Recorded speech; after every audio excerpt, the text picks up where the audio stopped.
राधे राधे महाराज जी। महाराज जी, आज से 3 वर्ष पूर्व जीवन में एक भारी विपत्ति आई जिससे हम निकल नहीं पा रहे थे। फिर शिव जी की कृपा से आप हमारे जीवन में आए, उन्हीं की कृपा से आज हम आपके समक्ष बैठे हैं। महाराज जी, इस संसार में हर प्राणी के जन्म एवं मृत्यु की तिथि एवं समय विधाता ने पहले ही रच रखा है। फिर यदि कोई आत्महानि करता है बहुत तो दुर्गति पाप होती है। क्यों मानते हैं? बहुत दुर्गति होती है। क्यों? क्योंकि आपका शरीर प्रयोग करने का अधिकार है, शरीर को नष्ट करने का अधिकार नहीं, ना भारतीय कानून में ना भागवतिक कानून में। आपको शरीर मिला है, ये सरकारी गाड़ी है, तुम्हारी नहीं है। इससे परमार्थ की यात्रा करके भगवत प्राप्ति कर लो या बुरे आचरण करके नरक प्राप्त कर लो, इसके लिए तुम स्वतंत्र हो, लेकिन इसको नष्ट नहीं कर सकते। अगर इसे नष्ट करने की चेष्टा की तो भारतीय कानून भी तुम्हें बंदी बना लेगा और सरकारी जो भागवतिक कानून है वो तो तुम्हारी दुर्गति हो ही जाएगी। आत्महनन गति जाए, आत्म में बहुत बड़ा पाप है, ऐसे नहीं करना चाहिए।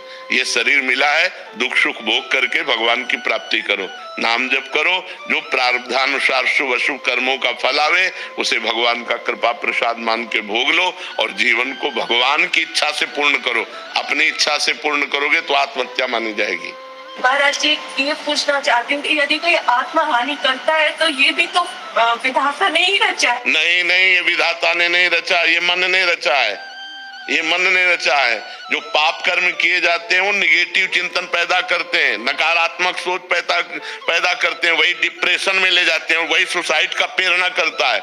आप गुप्त रूप से पाप करते रहो, आपका मन ही आपको दंड देगा, आपका मन ही बोलेगा फांसी लगा लो, आपका मन ही कहेगा गोली मार लो, आपका मन ही कहेगा जहर खा लो, आपका मन ही कहेगा रेल की पटरी में लेट जाओ, क्योंकि तुमने पाप कर्म किया। पाप कर्म के कारण तुम्हारी आयु क्षीण हो गई और वो अधोगति को प्राप्त हो रहा है। ये भागवतिक विधान नहीं होता, अकाल मृत्यु भागवतिक विधान नहीं होता, भागवतिक विधान नहीं होता। ये हमारे कर्मों का विशेष फल होता है।